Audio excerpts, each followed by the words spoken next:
আগের দিন যেই চিংড়ি মাছটা কিনলাম সেটাই আজ মালাইকারি বানাবো। তো অনেক দিন পর প্রথমবার বলতে পারো যে আমি পিওর নারকেলের দুধ দিয়ে মালাইকারি করব। তো প্রথমেই চিংড়িগুলো ভেজে নিলাম, চিংড়ির সাইজটা বেশ ভালোই ছিল।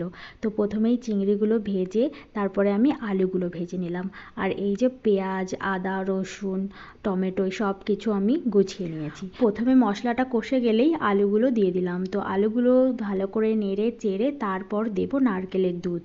আর এই নারকেলের দুধটা বানাতে অনেক স্ট্রাগল করেছি, কারণ মিক্সার মেশিনে এই নারকেলের দুধ করা চারটিখানি কথা নয়, আর প্রথমবারের জন্য করলাম, মানে অনেকটাই খাটনি হয়েছে।